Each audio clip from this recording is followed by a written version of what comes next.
Reverse angle of the bow now, 0. Down the throat. It's a bow shot.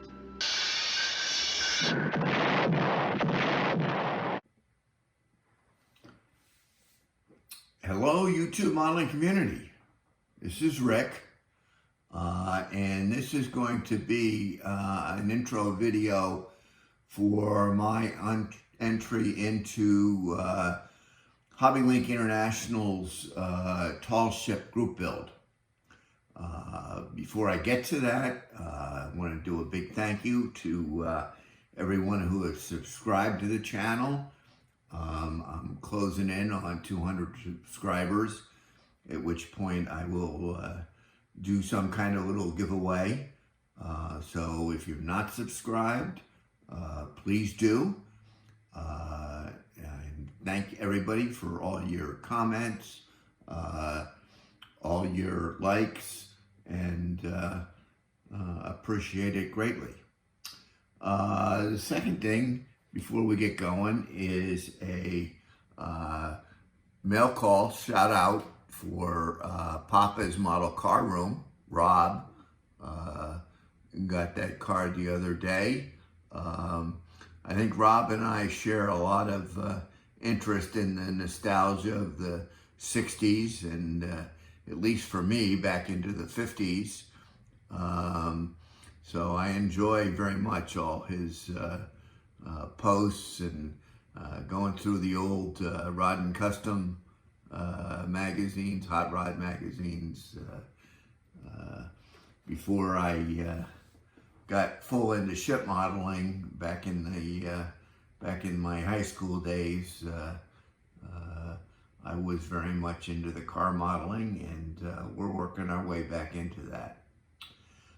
So anyway, the tall ship group build by HobbyLink International. First, let me say, I had said at the beginning of the year I was going to do HobbyLink International's Star Trek group build and tall ship group build. I did not realize at the time that the Star Trek group build was a May to May, so I missed the 2022, but I do intend to get into the Star Trek 2023 group build. But this is the 2022 tall ship group build that goes up until the end of the year, the end of the calendar year. And the kit I'm going to do is the Charles W. Morgan. Now, first of all, let me say I wanted to do this build and announce it this weekend because an event that really got the interest in tall ships kind of escalated and towards the forefront of interest was back for the July 4th, 1976 bicentennial. And I'm going to show a little video here from that.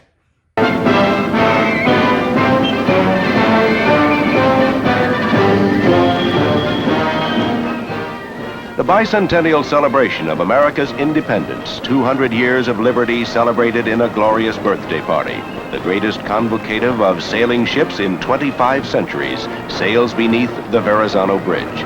The flotilla is led by the great U.S. Coast Guard ship Eagle, the Danish ship the Danmark, Norway's Christian Radich. But that event is actually very special to me because I was actually watching it in the hospital waiting room when my son was born.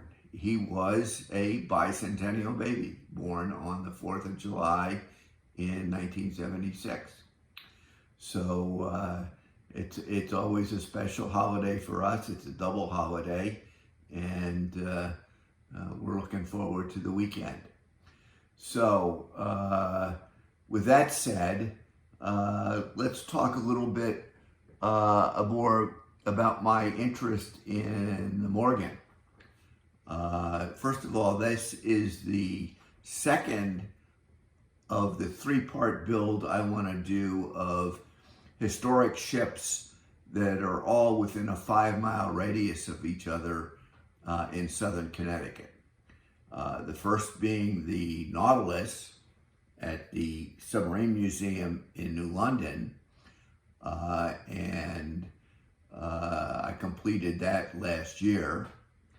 The Morgan will be the second, and the third that I have in my stash is the Coast Guard Bark Eagle, which led the parade on the bicentennial and was in fact the lead reviewing ship, as you can see in the video that I'm playing.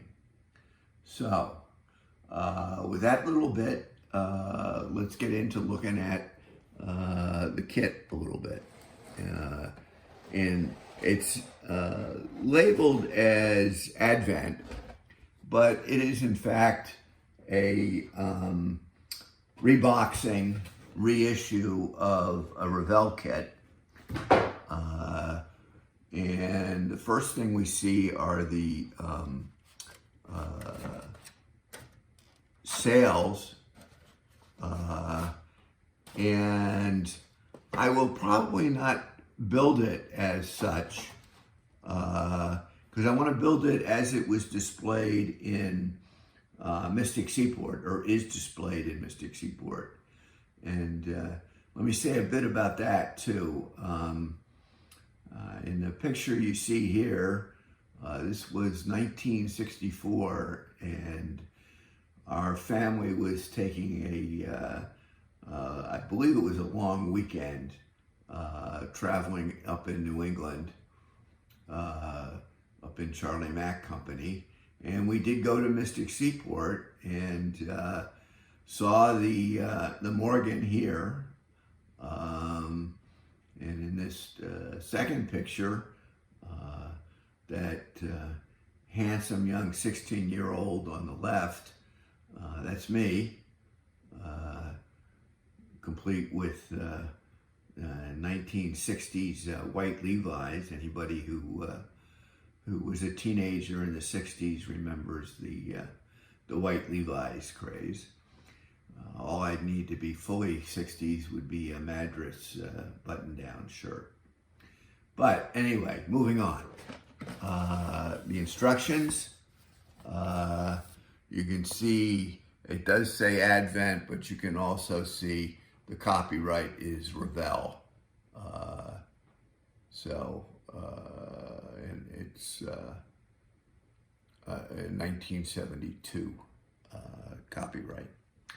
So the ship also, for whatever reason, has kind of the standard flags, cutouts, for lack of a better word. Why the Morgan would need a Nazi flag is beyond me, but they just threw them all in there. So I don't see that we're going to have much use for that. The hull, fair amount of detail. It's looking pretty good. As you saw, the hull is we'll be doing that and kind of have a lot of good reference material, a lot of pictures of the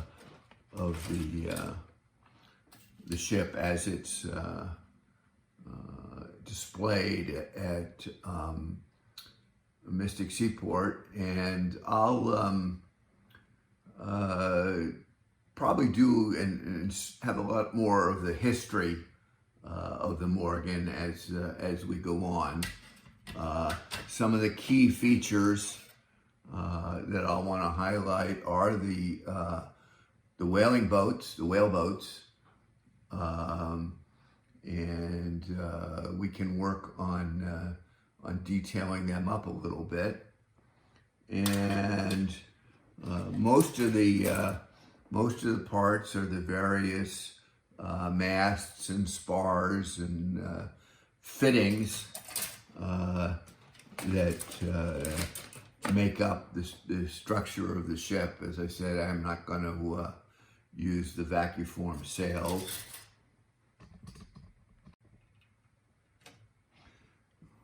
more of the fittings necessary. One of the more obvious features, if you can see it here, is the ovens and stoves that were used to boil down the whale oil as it was brought on board. As I remember, those are kind of a red brick finish, and of course I have access to a lot of good reference material, and we'll try and highlight that also as a feature. So it's fairly extensive. I'll be able to detail out the stern as it exists and as it's displayed, along with more fittings in the deck, the davits for the whaleboats, and in addition, the rat lines, as they're commonly called. The rat lines, though, as I understand it, actually only refer to the horizontal lines. There's a different nomenclature for the vertical lines, and I'm not sure exactly what that is, but we'll be showing those up as well. So as I mentioned, there's a lot of internet data available to me, but also I have, and saved over the years, a 4-part detailing series that came out in Scale Ship Modeler back in 1967, I think that was. Let me see here if what they say.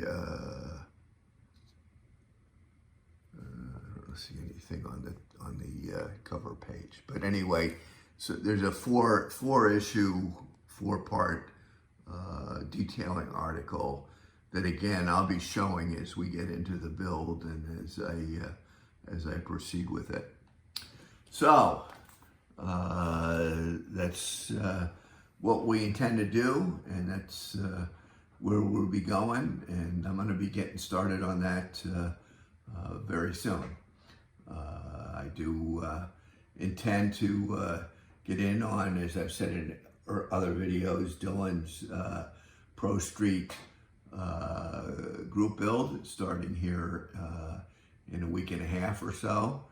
And also we'll be doing the 48-hour group build sponsored by Craig at the end of the month. So everybody, thanks for watching. Once again, if you're not subscribed, please subscribe, and we'll be talking to everybody. Thanks.